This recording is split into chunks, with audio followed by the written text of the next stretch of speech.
Nous sommes de retour pour un prochain épisode de réaction. Cette fois-ci, on va y réagir à l'épisode 3, la saison 1, qui s'appelle Vacances dans la brume. Donc, je ne vais pas vous retenir plus longtemps.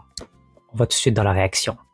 Je ne sais pas si le terme vacances dans la brume veut dire quelque chose en France, parce que je viens du Canada.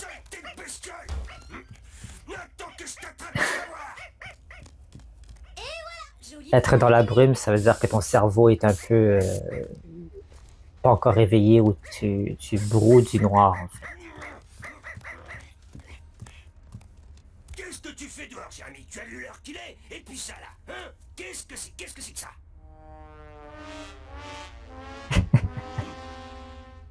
Ouais, en plus... J'ai pas eu le temps de fignoler.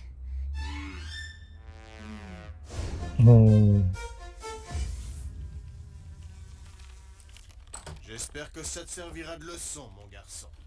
Un élève aussi brillant que toi, c'est insensé. Tu devrais avoir honte. Louche, très louche. Il faut à tout prix que je sache ce qui compte trafiquer ici. Quoi? Et c'est le début de Sissi, Tu dois pas partir avec ton... de se ruer dans leurs histoires. Et elle a raison de se méfier. Mettez-vous à sa place, c'est quand même bizarre comme comportement. T'as raison, je vais suivre ton conseil et m'enfermer ici avec mes bouquins. Elle le sait. Elle le sait, elle a de la perspicacité. Et Sissi. Tu crois qu'il va se nettoyer tout seul ce mur? Au travail! C'est ça, rigole. Profites-en, ça ne va pas durer. Ton père m'a chargé de surveiller tes révisions. Oh, ça s'est retourné contre toi, ton plan. Et que ça saute. C'est drôle, non? Mais tout compte fait, les cours de rattrapage, ça ne semble pas si mal que ça. À qui le dis-tu, Ulrich? À qui le dis-tu? Oh. Très perspicace, je te l'ai dit, Sissi, mais pas stupide. Elle est perçue comme ça, et tout, pour des blagues et tout. Peut-être que des fois, elle se laisse un peu aller, mais c'est pas une femme stupide, Sissi, hein. Loin de là.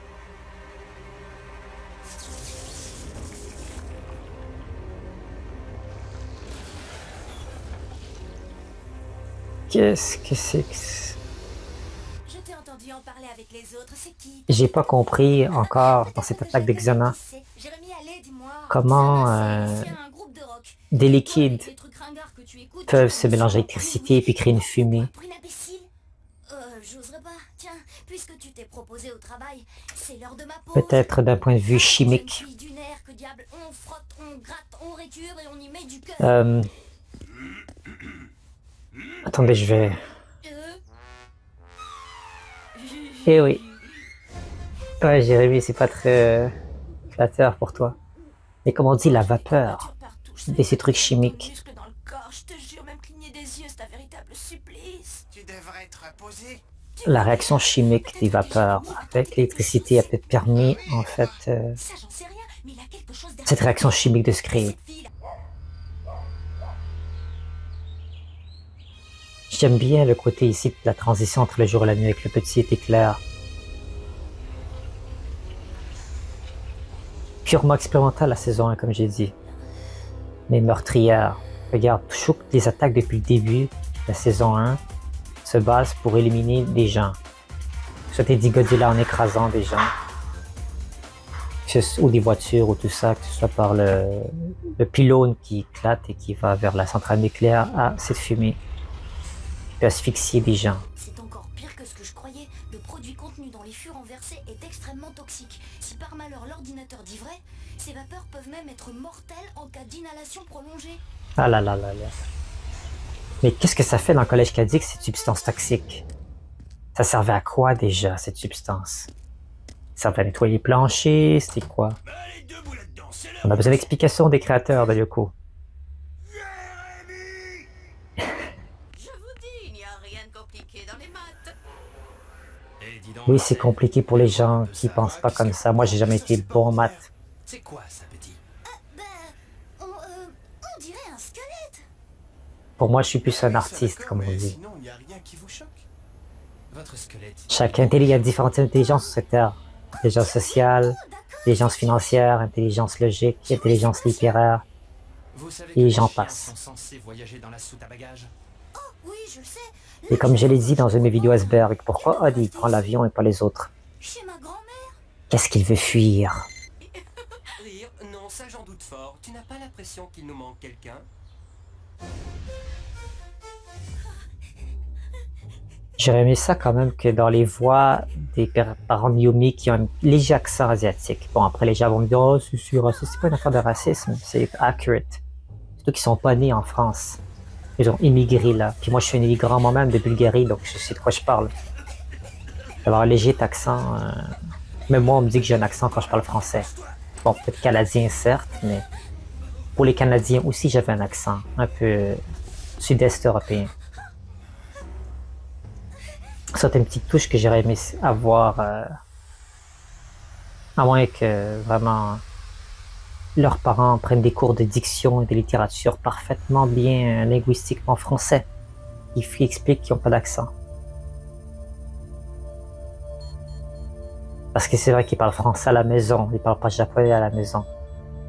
Mais bon, des détails, hein. Des détails. Mes parents parlaient jamais le français à la maison. Ce qui faisait qu'il y avait un accent.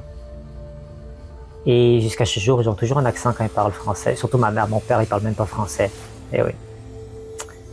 Donc, je sais ce que c'est.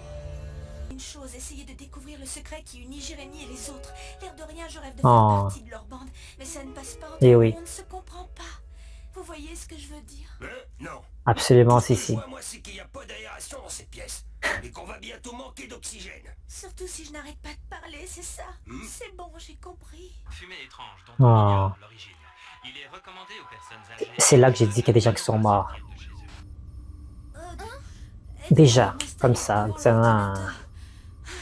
ces gens-là qui sont dans la télévision ne vivent plus, ils sont morts. Comme ça.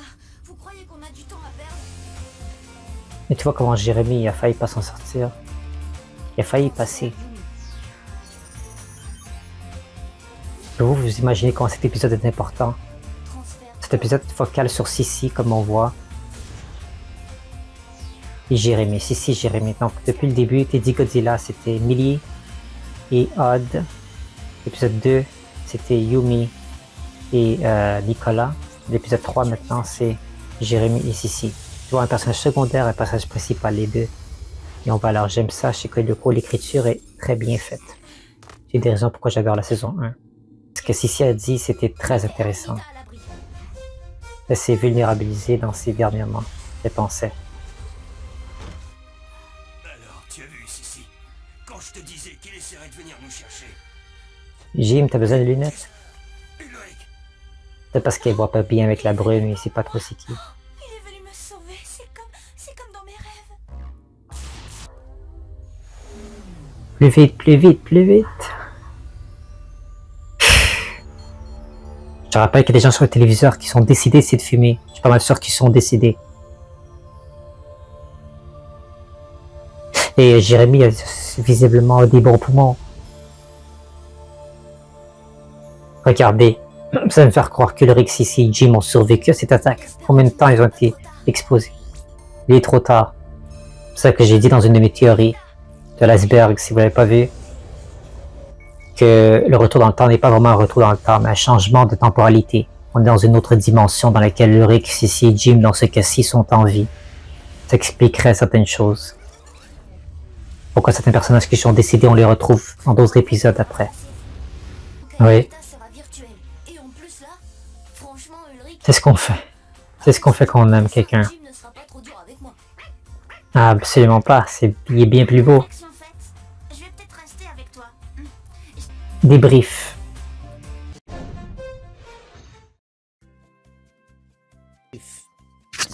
Débrief de vacances dans la brume. Comme vous le savez, 5 catégories, 5 étoiles chacune, sur un total de 20. Et évidemment, un petit point bonus pour le titre de l'épisode, si je considère que c'est un bon titre ou pas. Ça va avec l'épisode et tout. Donc commençons déjà avec le point bonus. Point boni. Vacances dans la brume, ça résume parfaitement l'épisode. On parle de vacances, c'est les vacances, mais dans la brume, on parle évidemment de l'attaque de Xana qui est d'avoir pris le contrôle de cette espèce de toxine, de barils qui se sont fait renverser par Xana pour éventuellement créer une fumée toxique qui tue des gens, asphyxie des gens, qui l'inhalent pendant une certaine période de temps. Donc c'est une sorte de brume. Mais aussi c'est un jeu de mots aussi, que tu vacances dans la brume, on sait pas trop pourquoi les gens ils veulent pas prendre des vacances, un petit peu comme au début si Nicolas Hervé était curieux pourquoi Jérémy était content d'aller en retenue et tout, pour un élève aussi sérieux que Jérémy. Donc j'aime la perspicacité et le jeu ici avec. Donc je donne un point bonus pour ça. Maintenant, l'attaque et la menace de Xana. Vu que c'est littéralement un des théories de l'iceberg, qu'il y a des gens qui sont décédés dans le show, je considère que cette attaque elle est 5 sur 5. Parce que je pense vraiment qu'il y a des gens qui sont décédés dans la série. Donc Xana a réussi son coup d'une certaine mesure avec son asphyxiation. Et sinon Ulrich, Jim, Sissi, ils ont inhalé cette vapeur. Et même Jérémy a eu de la misère à se remettre tranquillement de celle-ci. Après, bon, on joue toujours avec le fait que c'est à la dernière minute. Oui, Ulrich était inconscient. Sissi, Jim était juste en train de dormir et tout. On a vu des gens sur des civières se transporter dans les hôpitaux. Puis même, je pense qu'il y avait un sac recouvert. C'est pas tout à fait le sac noir de poubelle. Je sais pas comment c'est en France lorsqu'il y a un cadavre dans la rue. Il faut l'embarquer. Est-ce que vous le faites juste le couvrir d'un drap ou vous prenez un sac? Faites-moi le savoir en commentaire. Mais on a vu clairement plusieurs cas. Puis il y a des gens qui étaient évanouis par terre et tout. Donc vraiment, la vapeur, c'est pas juste au collègue qui a dit que Xana voulait vraiment toucher tout le monde. Des gens qui n'ont rien à voir avec Lyoko. Donc Xana elle était sadique lors de cet épisode. Donc 5 sur 5, absolument. Le combat sur Lyoko.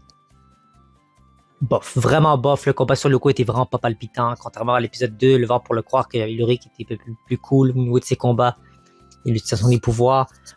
La première utilisation de télékinésie du pouvoir de Yumi qui malheureusement était pas convaincant.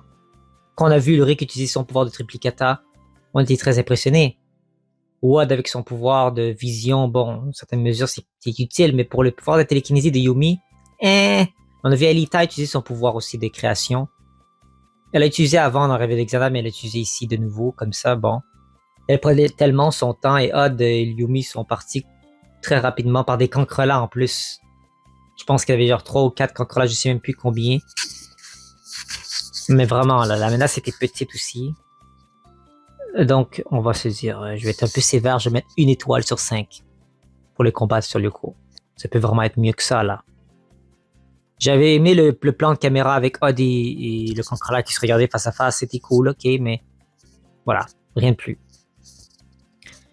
Donc là, on a eu le titre, plus les 5 étoiles de l'attaque, ça fait 6 étoiles, 7 étoiles avec le combat sur Lyoko, puis on a déjà 2 critères qui sont mentionnés.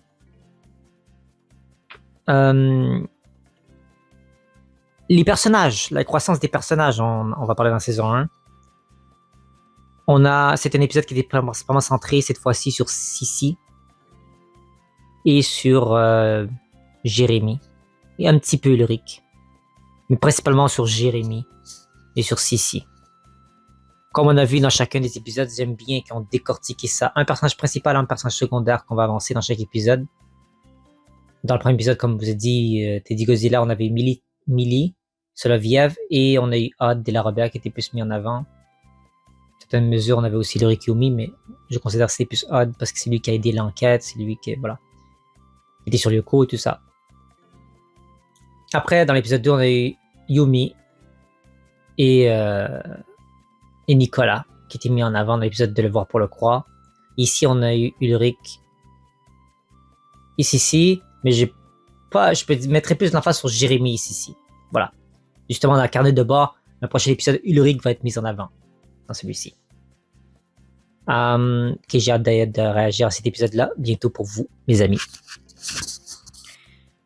Donc pour l'avancement des personnages et comment ils ont avancé, Jérémy, j'ai bien aimé son côté qui est un petit peu casse-cou, il est prêt à faire des sacrifices littéralement pour rester plus longtemps, même faire des mauvais coups et se faire renvoyer, pas renvoyer mais se faire mettre en retenue pour voilà. J'applaudis, j'aime bien cette croissance du personnage de Jérémy. Et dans la saison 5, si je suis pour en faire une, j'ai envie qu'on exploite un peu plus cet aspect-là aussi. De Jérémy un petit peu, qui sort de sa zone de confort et qui fait autre chose que, voilà, tu tends des prouesses à l'écran et des bonnes notes à l'école. J'ai envie qu'on qu'on aborde les différentes facettes du personnage de Jérémy. Ça serait intéressant. Et le personnage de Sissi, bien sûr, que elle a avoué, en fait, j'ai tout fait ça pour me rapprocher j'étais jaloux, je voulais faire partie du groupe de Jérémy et sa bande. Elle disait même Jérémy et sa bande, qu'elle considère Jérémy comme leur leader. Mais elle pouvait jamais savoir comment le faire, mais elle n'osait pas demander. Elle avait comme un peu déjà kické avec le réveil d'Xana quand Sissi avait trahi ses amis, si on veut, en prévenant son père et tout.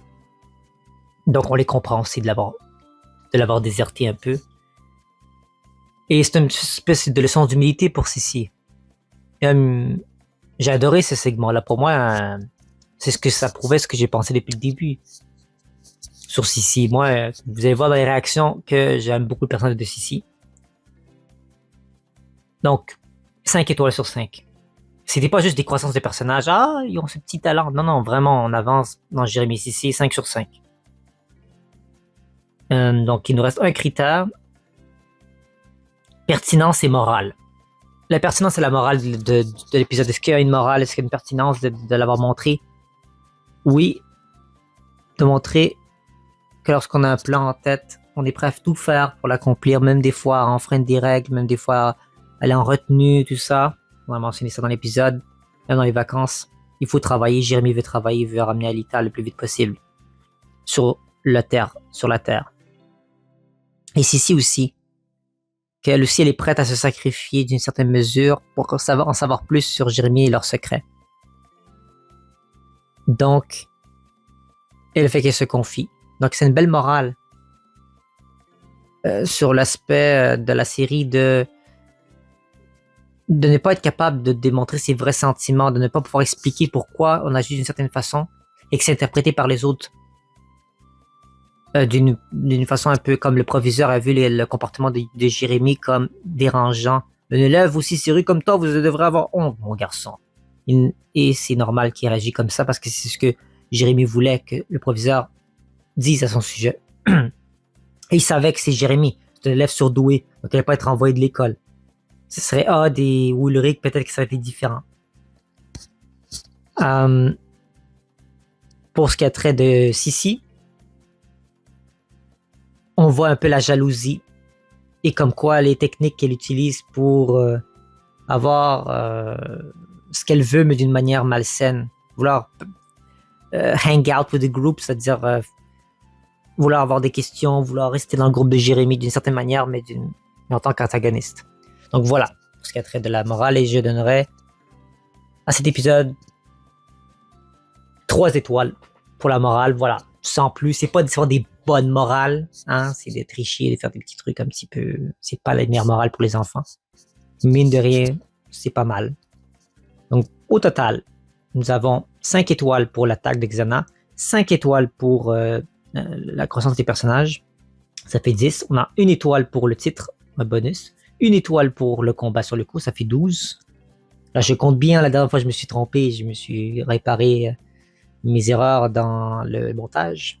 Ça fait déjà 12 étoiles, parce que vous voyez mon cerveau va de droite à gauche, donc il faut vraiment que je me focalise. La morale 3, donc c'est déjà 12, 13, 14, 15. Donc, je pense que c'est tout. 15 sur 20. C'est un total de 75% pour cet épisode, ce qui est pas mal. Donc voilà, pour ce qui a trait du débrief de cet épisode, j'espère que vous allez apprécier. On se retrouve à très bientôt pour Carnet de bord. Ça va être un bon épisode.